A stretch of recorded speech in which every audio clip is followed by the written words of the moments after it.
ഈശോ മിശിഹായിക്ക് സ്തുതിയായിരിക്കട്ടെ. ഹല്ലേലൂയ. കുടുംബാംഗങ്ങളെ സുഖമാണോ? ഞാൻ ഇന്നലെ ഒരു വിശേഷം പറയാൻ മറന്നുപോയി. ഇന്നലെ പാലാ രൂപതയിലെ പാളയം എന്ന് പറയുന്ന പള്ളിയിൽ സായാഹ്ന കൺവെൻഷൻ ആയിരുന്നു കേട്ടോ. ആൾക്കാർ ചെല്ലുന്നതിന് മുമ്പ് തന്നെ വെൽക്കം ടു പാളയം എന്നൊക്കെ പറഞ്ഞ് മെസ്സേജ് ഇട്ടാൽ ഞാൻ ഓർക്കാണ്. അവിടെ ചെന്നിട്ട് ശേഷം ശുശ്രൂഷകൾ വളരെ നല്ലതായിരുന്നു. ഈശോ പ്രത്യേകം അനുഗ്രഹിച്ചു. ഒരുപാട് കർത്താവ് ഇടപെട്ടു. അപ്പോൾ ശിരസിലൊക്കെ ആൾക്കാരെ കണ്ട് കരങ്ങൾ വെച്ച് പ്രാർത്ഥിക്കുമ്പോൾ പറയാം, വെച്ചാൽ ഞങ്ങൾ ഫുൾ കുടുംബാംഗം കേട്ടെന്നൊക്കെ പറഞ്ഞ ആൾക്കാർ നല്ല സ്നേഹവും സന്തോഷമായിരുന്നു കേട്ടോ. നിങ്ങളെ എന്തെങ്കിലും ഒരു ദിവസം കാണണം. പ്രൈസലോൾ.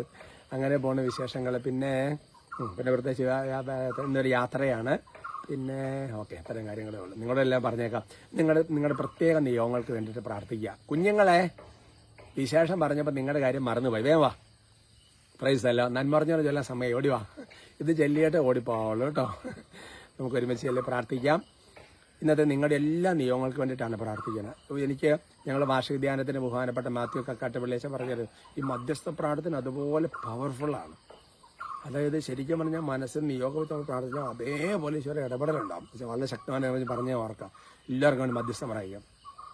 നന്മ നിറഞ്ഞ മറിയമേ സ്വസ്തി, കർത്താവ് അങ്ങയോട് കൂടെ സ്ത്രീകളിൽ അങ്ങ് അനുഗ്രഹിക്കപ്പെട്ടവളാകും. അങ്ങയുടെ ഉദരത്തിൻ ഫലമായി ഈശോ അനുഗ്രഹിക്കപ്പെട്ടവനാകും.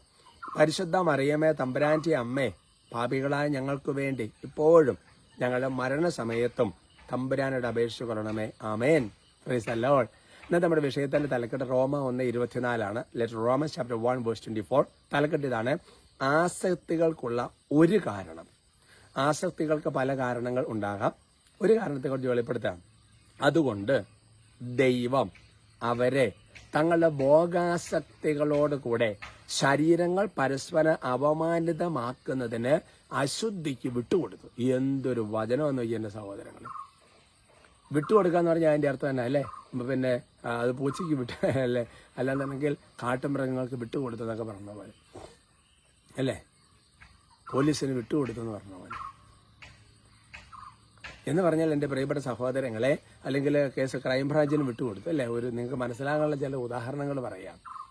എൻ്റെ പ്രിയപ്പെട്ട സഹോദരങ്ങളെ, നമ്മൾ മനസ്സിലാക്കേണ്ട ഒരു കാര്യമെന്നോ, അല്ലെങ്കിൽ നമ്മൾ പിടിവാശിയോട് പിടിച്ചു വെച്ചു, പിന്നെ പോട്ടെ വിട്ടുകൊടുത്തു, പിന്നെ അവനതെടുത്തു, ആ സ്ഥലം പിടിച്ചു വെച്ചിരിക്കുന്നു, വിട്ടുകൊടുത്തു, അവനെടുത്തത്.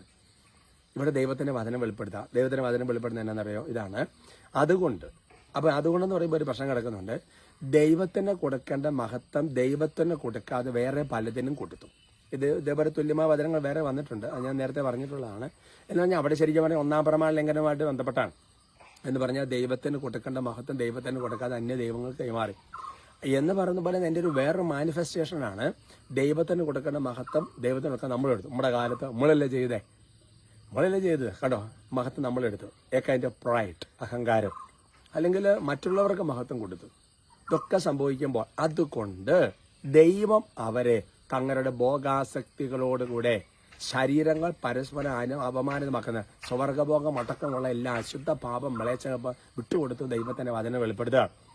അതുകൊണ്ട് എൻ്റെ പ്രിയപ്പെട്ട സഹോദരങ്ങളെ, നമ്മൾ പഴയ നിയമത്തിൽ ശ്രദ്ധിച്ചു, 1-ാം പ്രമാണ ലംഘനം ഉണ്ടെങ്കിൽ ഓട്ടോമാറ്റിക്കായിട്ട് 6-ാം പ്രമാണ ലംഘനത്തിന്റെ ഒരു ചായ്വുണ്ട്. ഇത് ബൈബിളിക്കലാണ്.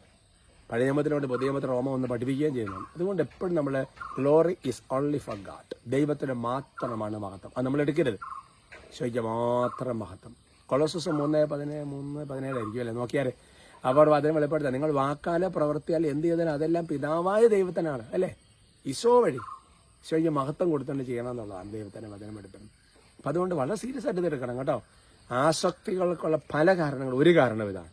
ഇത് റെക്ടിഫൈ ചെയ്താൽ കുറെ കാര്യങ്ങൾ ഒഴിവോ. ഓക്കെ, ശരിക്കട്ടെ. ബായ്. സ്തുതിക്കാം. Hallelujah, hallelujah, hallelujah. നന്നായി സ്തുതിച്ചോ. ഈശോ ഞങ്ങൾ അങ്ങനെ സ്തുതിക്കുന്നു, ആരാധിക്കുന്നു, നന്ദി പറയുന്നു, മഹത്വപ്പെടുത്തുന്നു. വലിയ ദൈവകൃപയുടെ അഭിഷേകം നിറയട്ടെ. എല്ലാ ദുഷ്ടാരിവുകളും പൈശാചികങ്ങളും ശല്യങ്ങളെ ബാധകളെയും ഭൂതങ്ങളെയും യേശുവിന്റെ നാമത്തിൽ ബന്ധിച്ച് ബഹിഷ്കരിച്ച് കുരിശിന്റെ ഉള്ളിലേക്ക് ആട്ടി വായിക്കുന്നു. ആത്മപ്രശംസയുടെയും അഹങ്കാരത്തിന്റെ ചായ്വുകൾ കർത്താവ് യേശുവിന്റെ നാമത്തിൽ ബന്ധിക്കുന്നു. ഒഴിഞ്ഞു പോട്ടെ. ഈശോയെ, അങ്ങയുടെ നാമത്തിലാണ് ഞങ്ങൾ പ്രാർത്ഥിക്കുന്നത്. അങ്ങയുടെ നാമത്തിലാണ് ശരണം വെച്ചിരിക്കുന്നത്. അങ്ങല്ലാതെ മറ്റൊരു ദൈവം ഏറ്റവും അറിയാണ്. അങ്ങയുടെ കാരണത്തിൽ നിന്ന് ദയയിൽ ശരണപ്പെട്ടോ ഞങ്ങൾ പ്രാർത്ഥിക്കുകയാണ്. കർത്താവ് ഇവരുടെ നിയോഗങ്ങളെ എൻ്റെ കർത്താവെ എത്ര ചങ്ക് പൊട്ടി പ്രാർത്ഥിക്കുകയാണ്. ആ നിയോഗങ്ങൾ ഇവിടുന്ന് കാരണമേ ആശീർവദിക്കണേ, വിടുതൽ നൽകണമേ കർത്താവ്. ഒരത്ഭുത സാക്ഷിയാക്കി ഇവരെ മാറ്റണമേ എന്ന് പ്രാർത്ഥിക്കുന്നു. ഈ വചനം ജീവിക്കാൻ വേണ്ട കൃപ നൽകി. ഈ വചന ലംഘനങ്ങൾ ഉണ്ടായിട്ടുണ്ട്. അതിന്റെ അശുദ്ധിയുടെ സ്വാധീനങ്ങൾ ശരീരത്തിൽ യേശു നാമത്തിൽ വിട്ടുപോട്ടെ. ആസക്തികൾ കെട്ടുകൾ അഴിഞ്ഞ് വിട്ടുതൽ പ്രാപിക്കും. ഇപ്പോഴും എപ്പോഴും എന്നേക്കും. അമേൻ.